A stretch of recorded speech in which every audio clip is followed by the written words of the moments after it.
So in 2016, Warner Brothers released Suicide Squad. It was really excited for, and then it flopped. So what do Warner Brothers do? Let's try it again. What was wrong with this new version? Well, I'm Berryman, and then let me explain to you 10 things wrong with The Suicide Squad.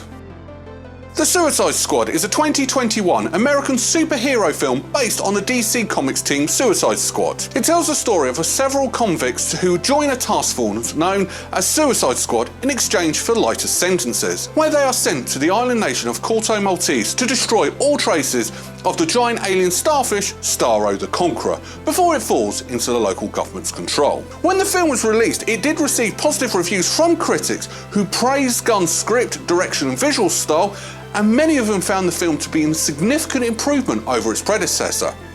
However, what have I, the nitpicking YouTuber, found wrong with this film? Well, allow me to explain. Number 10, director swap. James Gunn career could have been over after he was fired from Disney. Warner Brothers were like, well, if you don't want him, we'll have him. They quickly snapped him up to do this film. Absolutely great. However, this is where the problem is. Originally, this was going to be directed by someone called Gavin O'Connor. And then Warner Brothers got James Gunn, made a big announcement, and didn't tell Gavin O'Connor. In fact, Gavin O'Connor only found out he was no longer the director when seeing it on social media. Let's face it, would you like to know that you've been fired by seeing it on Twitter? I actually feel sorry for the guy. Not good. Number 9, DCEU. So this film is actually the 10th in the DCEU. Great. How many references to previous DCEU films? None. It's got characters from 2 of them. I mean, Harley Quinn, this is what, her third outing? And not a single reference? Granted, there was a line about her ex-boyfriend, but let's face it, that's Harley Quinn. Could be a completely different version. She's going to have an ex-boyfriend called the Joker. Captain Boomerang, he's probably the only character that seemed loyal to his previous appearance. I mean, Rick Flag, it's a different Rick Flag, same actor, but this one was a lot more naive.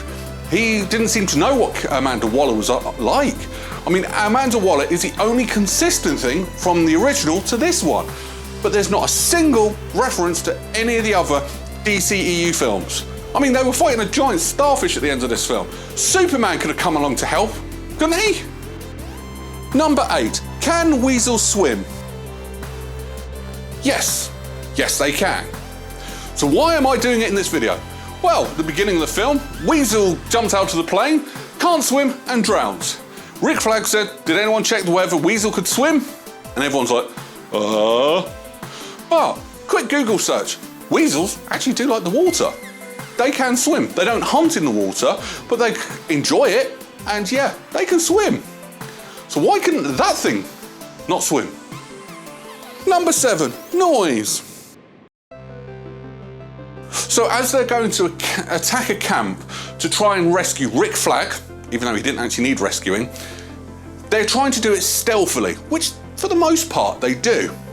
Except for the very first guy, who gets eaten by King Shark. Sorry, I should say, who gets nom-nommed by King Shark. He gets picked up, he screams, then gets eaten. Why did no one hear that scream? Why did no one scream when they're running around on fire? There would have been lots of noise. There's no way in hell with the actions that they did that nobody heard anything. I don't believe that in the slightest. Do you? Number 6, Stunt Person. Did you know that Margot Robbie actually performed one of her own stunts? And it was an impressive stunt. The one where she is, and let's face it, this is every man's fantasy, she's hung up, chained up, and she uses her feet to get the key, then uses her feet to unlock the padlock. Great, and that was Margot Robbie. However, they didn't actually get the framing or the angles right, so you didn't actually see it was her. James Gunn has actually admitted that this is the worst mistake of his career, that Margot Robbie escaped from that on her own without a stunt person, and he didn't actually shoot it properly. That would have been such an epic shot as well. Why did you mess that one up? I mean, you're a good director, but come off it. But let's face it, most people are probably more paying attention to the fact that Margot Robbie's tied up. Number 5, disappearing blood.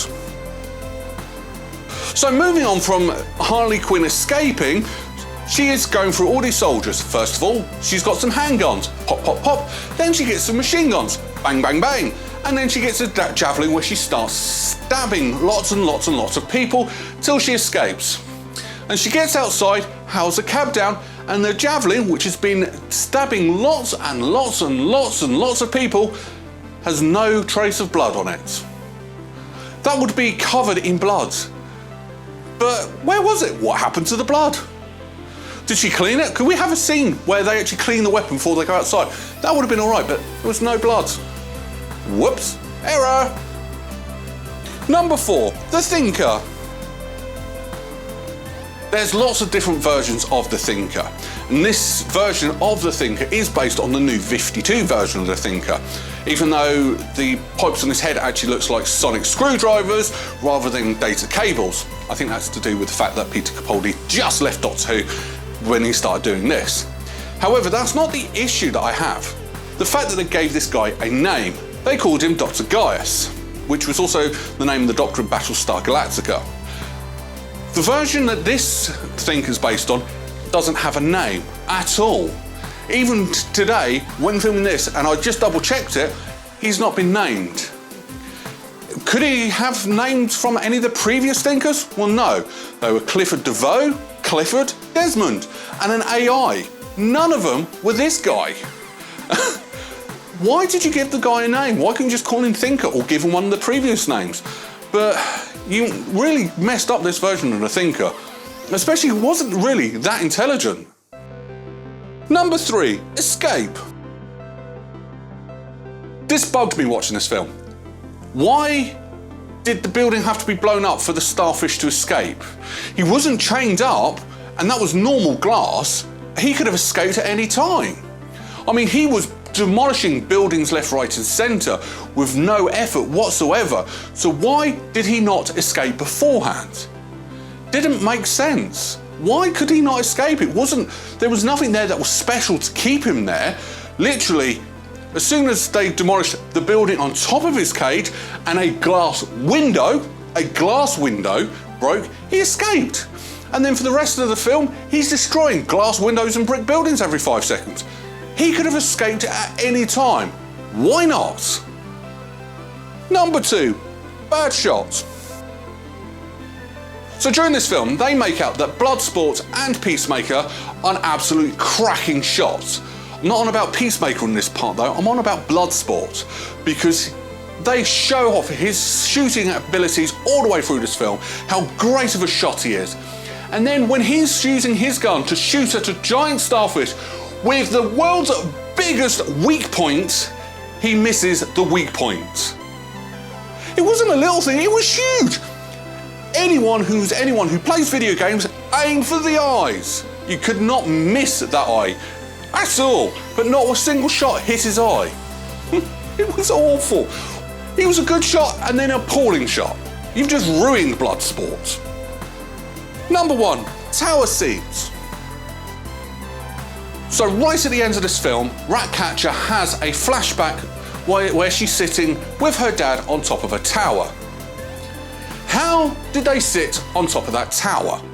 Seriously, there's no steps on there was no doors, and yet they're sat right at the top of these towers. They're not Spider-Man, they're not Superman, they can't run up buildings.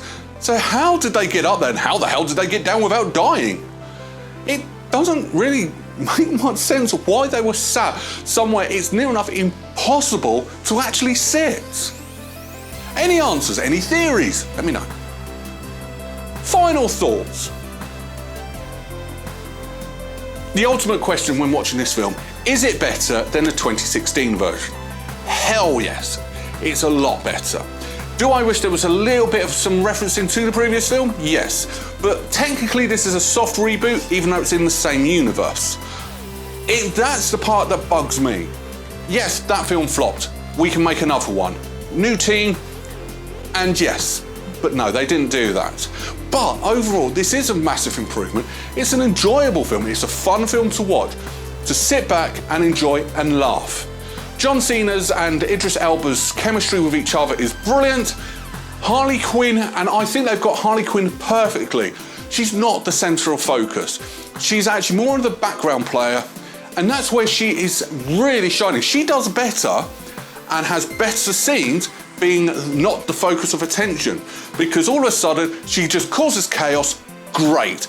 This is how you need to richly market Harley Quinn. Don't have everything around her. She's there, just there. Stuff happens. Brilliant. And Margot Robbie can pull it off. Great. The special effects are brilliant, and having Sylvester Stallone playing King Shark going nom nom, I was brilliant. In fact, when I thought they killed off King Shark, I was really heartbroken. Him playing with the little fishies was beautiful. And then the little fishies started attacking him. I was actually heartbroken. I've never been so moved by Sylvester Stallone in my life. Brilliant. The special effects are actually good. It's bright, it's colourful. I did think Peter Capaldi's performance was not as good as what it could be. I don't think the thinker was right, and he is the biggest letdown. Having the starfish attack Dastmalchian, I'm okay on board with that. I just wish a couple of the Justice League would have actually been there to help out. Because let's face it, it's a giant space starfish. The Justice League would have come and helped, but no, they couldn't be bothered. But overall, this is a very good, highly recommended film. Probably one of the best films in the DCEU. So what am I going to rank it? Well, I'm actually going to give this an 8 out of 10 berries. I've done 2 weeks where I've done 8 out of 10. I need to do an appalling film next week. I haven't got a suggestion just yet. Let me know in the comments below what I should do. It's got to be a bad film. Until then, I will see you next time. Take care. Bye-bye.